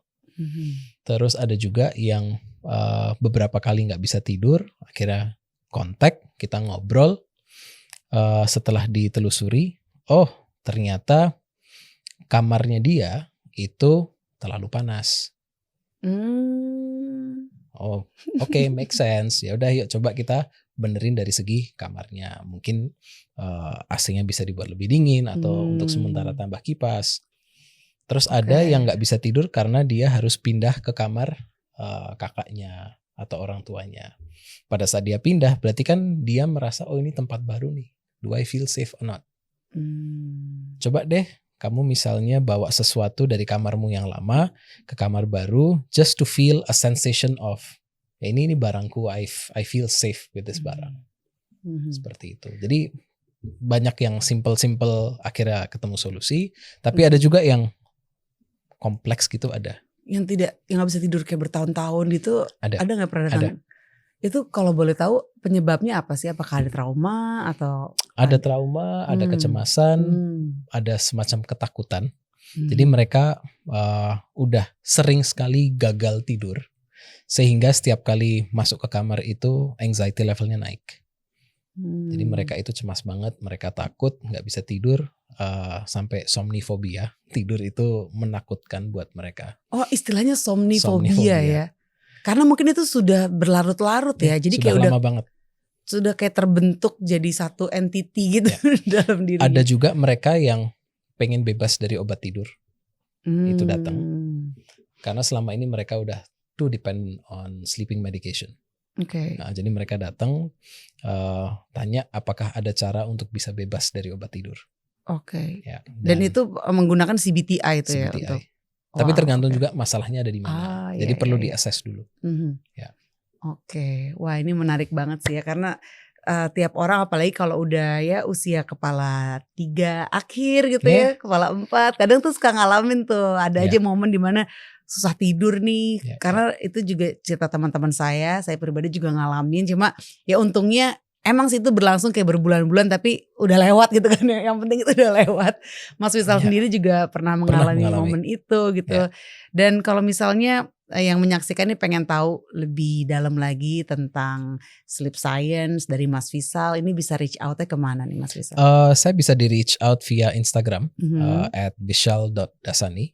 Saya cukup rutin membawakan free webinar, free sleep education, dan itu nanti semua infonya akan didapatkan di Instagram saya. Saya juga cukup rutin mengadakan sleep talk. Nah, sleep talk ini adalah sebuah sebuah acara, sebuah session di mana kita bertemu dan yuk curhat, ada masalah tidur apa. Jadi selama 2 jam ini saya mendengarkan curhatan peserta yang datang dan sebisa mungkin saya kasih solusinya. Ini acara bebas biaya. dan sudah berlaksana di beberapa kota.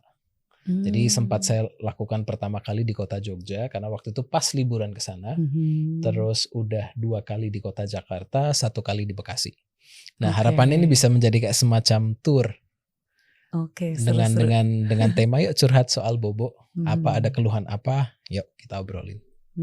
Wah, ini menarik banget. Jadi harus sering-sering yang ngelihat updatean postingan terbaru dari Instagramnya Mas Fisal. Yes. Kalau healing quote favoritnya Mas Fisal apa sih? Since healing kan masih terus berproses nih ya. Ya. Yang mungkin bisa terus memotivasi kalau dengar kata-kata ini, atau mungkin ya, Mas Fisal pernah kayak nemuin satu kalimat yang kayak oke, ini nih boleh nih andalan nih untuk jadi my healing quote. Ada kata-kata motivasi yang cukup terkenal di luaran sana. Nothing grows inside your comfort zone. Nah, di situ saya melihat di sini ada sebuah celah yang masih bisa dieksplor. Saya melihatnya bahwa, dan ini saya tune untuk saya pribadi. Kalau kamu mau grow, ya memang harus sesekali keluar dari comfort zone. Tapi the actual growth itu terjadi di dalam comfort zone. Artinya kita keluar untuk mencari stimulus, mencari challenge. Kalau kita terlalu lama di luar, ya kita akan lebih mudah breakdown ya. Logika paling gampang adalah pada saat kita strength training, pada saat kita ke gym, kita kan tidak membentuk badan, kita sedang merusak badan. Benar. Kapan badan kita terbentuk? Pada saat kita recovery. Recovery terjadi di mana? Comfort zone. Pada saat kita tidur, pada saat kita makan, bukan pada saat di gym. Jadi akhirnya, nah di sini ketemu sebuah aha moment lagi buat saya bahwa daripada kita memusuhi comfort zone, befriend your comfort zone and expand it. Jadi kita keluar intermittently, cari challenges, cari tantangan, cari stimulus, balik lagi. Comfort zone gak usah dimusuhin, itu memang tempat kita bertumbuh kok. Tempat kita menantang diri itu di stimulus zone. Gitu. Oke.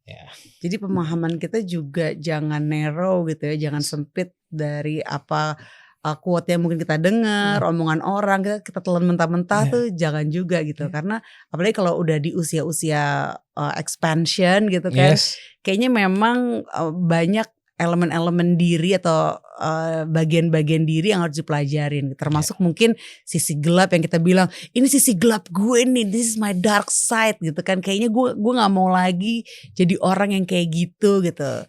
Kadang itu adalah juga part of wounded inner child yang kayaknya pokoknya gue gak mau kelihatan cengeng, let's say kayak gitu kan. Gue gak boleh marah, gue kayak pengennya tuh ke arah perfection gitu.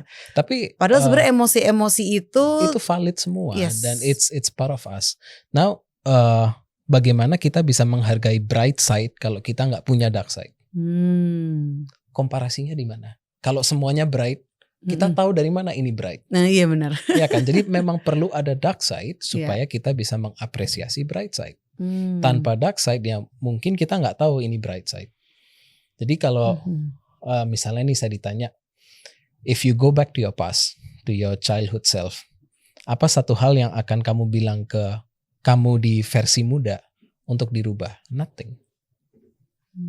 Because tanpa versi muda saya yang let's say berandal dulu, yang eksperimental dan sebagainya, saya nggak mungkin di sini. Karena itu pasti akan menciptakan realita yang berbeda. Jadi I'm here, I'm happy, dan itu disebabkan karena apapun yang sudah terjadi in my past. Hanya saja, now let's accept it. Kan selama ini, my past is so broken, my past is so damaging. Tapi are you happy with what you are right now? Kalau yes, ya udah terima aja. Berhenti berantem sama diri sendiri. Kayak ada bagian yang gak diterima kadang gitu kan. Kayak gue gak mau jadi kayak gitu, gue gak mau jadi kayak gue let's say 10 tahun yang lalu gitu. Ya kalau gak ada yang lo sih 10 tahun yang lalu, gak ada yang sekarang gitu. And that's what I feel. Ya. Masih ada nggak sih mungkin Mas Wisal kayak bagian diri yang masih berproses nih untuk kayak diterima lagi, lebih legowo? Masih. Tapi udah nggak seperti dulu. Lebih bisa menerima. Dulu kan mungkin lebih reject gitu ya. Yes. Karena kita melihat, wah ini merasa malu dengan perilaku dulu, merasa embarrassed, merasa kayak aduh kenapa sih aku sempat berpola pikir atau kelakuannya seperti itu. But now ya udah, terima aja. Oke. 3 pertanyaan terakhir nih. Siap. 3 pertanyaan terakhir. Yang pertama, kadang malam hari, kalau ini yang saya alamin juga ketika udah mulai relax gitu kan, iseng misalnya dengerin lagu, malah jadi semangat, malah jadi euforia gitu. Nah, kondisi ketika super excited atau euforia itu juga kadang bikin susah lagi jadi tidur gitu. Pendapat Mas Wisal gimana ketika kita dalam keadaan itu? Mungkin malam-malam dapat kabar baik gitu kan, jadi euforia, atau mungkin iseng denger lagu malah jadi seru, semangat, joget-joget gitu. Perasaan positif atau negatif yang berpotensi untuk mengaktifkan sistem di tubuh itu berpotensi mengganggu proses tidur. Jadi memang excitement, rasa yang kayak tadi Anda bilang euforia dan sebagainya, itu memang berpotensi bisa memperlambat proses tidur karena sistemnya jadi aktif lagi. Dan memang perlu untuk relax. Seperti itu. Oke. Ya, tapi perasaan bahagia itu mempercepat proses relaksasi dibanding perasaan kayak sedih, cemas. Karena banyak dari kita yang masih belum bisa menerima perasaan sedih sama cemas apa adanya. Banyak dari kita yang begitu cemas, nafasnya kan jadi berantakan tuh. Orang cemas kan biasa nafasnya lebih amburadul. Nggak tertata, nggak slow, nggak deep, lebih. Banyak orang itu yang langsung berusaha menghentikan pola nafas seperti itu. Coba deh aku rubah, tanpa menerimanya terlebih dahulu. Udah diterima aja dulu. Begitu diterima, udah dirasain sensasinya, pelan-pelan diregulasi. Gitu. Skill untuk meregulasi itu yang harus dilatih tuh ya. Skill bukan untuk meregulasi, skill untuk menerima. Saya dengar dari podcast, salah satu podcast di YouTube. Ini menurut saya analoginya bagus banget. Pada saat kita sedang bermain sepak bola, let's say Anda menjadi salah satu striker. Anda mendapatkan lemparan bola dari pemain tim Anda. Anda bisa melakukan tendang ke gawang, bisa oper ke teman, atau bisa gocek lawan. Tapi sebelum Anda bisa melakukan ketiga hal ini, yang Anda lakukan apa? Diem dulu. Terima bola dulu kan? Terima bola dulu. Kalau bola nggak diterima kan nggak bisa ngelakuin apa-apa. Jadi diterima aja dulu. Begitu diterima ya dari situ baru kita tahu harus ngapain. Tapi kalau bola yang nggak diterima mau ngapain? Oke. Jadi jangan skip the process tuh ya. Apalagi proses dalam menerimanya dulu gitu. Oke, wow menarik sekali nih. Oke, 2 terakhir berarti. Pesan Mas Wisal untuk yang menyaksikan ya supaya mendapatkan tidur yang restoratif atau tidur yang berkualitas dengan sleep hygiene yang mungkin ada poin-poin penting nih yang kayaknya semua orang perlu tahu. Yang pertama tidur itu mudah. Yang kedua tidur itu nggak usah terlalu dipaksa, nggak usah terlalu dikejar. Yang penting adalah sudah jam tidur, kita sudah cukup capek dan relax. Tidur itu akan datang sendiri. Saya selalu bilang bahwa tidur itu ya kayak kucing. Kalau misalnya kita melihat ada kucing liar, biasa kalau kita deketin, kemungkinan besar dia akan kabur. Tapi yang bisa kita lakuin, misalnya nih ada kucing liar, kita siapin makanan aja. Kemungkinan besar dia akan datang. Kalau dia nggak datang, ya probabilitasnya adalah karena dia masih belum merasa nyaman sama Anda. Yang bisa Anda lakukan, makanannya taruh di bawah, Anda geser, biarkan kucing makan, sama kayak tidur. Kalau makanannya sudah siap, kemungkinan besar makanan tidur ya sudah siap, tidur itu akan datang. Nah, makanan tidur itu apa? Jamnya sudah sesuai, sudah capek, sudah cukup capek, sama sudah relax. Nah, yang disarankan adalah nggak usah di micromanage. Tidur itu jangan di micromanage. Harus seperti ini, harus seperti ini, harus seperti ini. Itu semakin kabur tidurnya. Sama kayak kucing yang nggak mau datang. Karena Anda liatin terus, datang dong. Cepet datang nih, makanan udah siap. Kucingnya nggak datang. Kenapa? Ya mungkin belum merasa nyaman sama Anda. Tapi begitu Anda geser, dia akan datang. Terakhir nih, pesan untuk yang baru aja memulai healing prosesnya, baru mulai aware gitu kan, baru mulai kayak menumbuhkan self awareness, baru lebih mengenal lagi bagian-bagian dirinya gitu, mungkin trauma-traumanya juga. Ada pesan gak nih? Enjoy the process. Karena ya this process itu milik Anda. Jadi ya dinikmatin aja. The messiness, roller coaster dinikmatin. Ini akan memberikan semacam apresiasi yang lebih dalam terhadap diri sendiri. Pada saat Anda bisa menerima, menikmati, dan akhirnya Anda bisa keluar menjadi your heal self. Itu kita akan merasa, oh, I've done this. Enjoy the process. Enjoy the process aja. You're not alone, we are all. Oke, terima kasih Mas Rizal. Thank you so much untuk semua informasinya. Semoga bermanfaat nih ya untuk yang menyaksikan, yang lagi dalam healing journey-nya, yang juga lagi mengalami on and off gitu masalah tidurnya, yang mungkin lagi terobsesi banget sama tidur ya kan. Mungkin baru mendapatkan knowledge di podcast ini. Jadi thank you so much untuk sharing-sharingnya. Thank you. Dan silakan reach out Mas Rizal Dasani lewat Instagramnya yang ada di sini nih untuk tahu update-update event apa aja yang akan dibikin oleh Mas Rizal. Dan juga mungkin ada kontaknya juga di situ mungkin kalau mau. Oh bisa, ada di sana semua kok.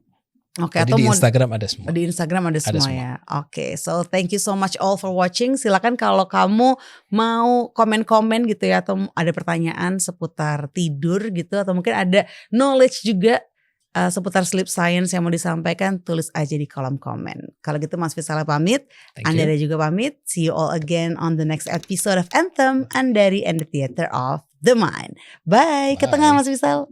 Bye. Oh, ke tengah, sorry. Iya.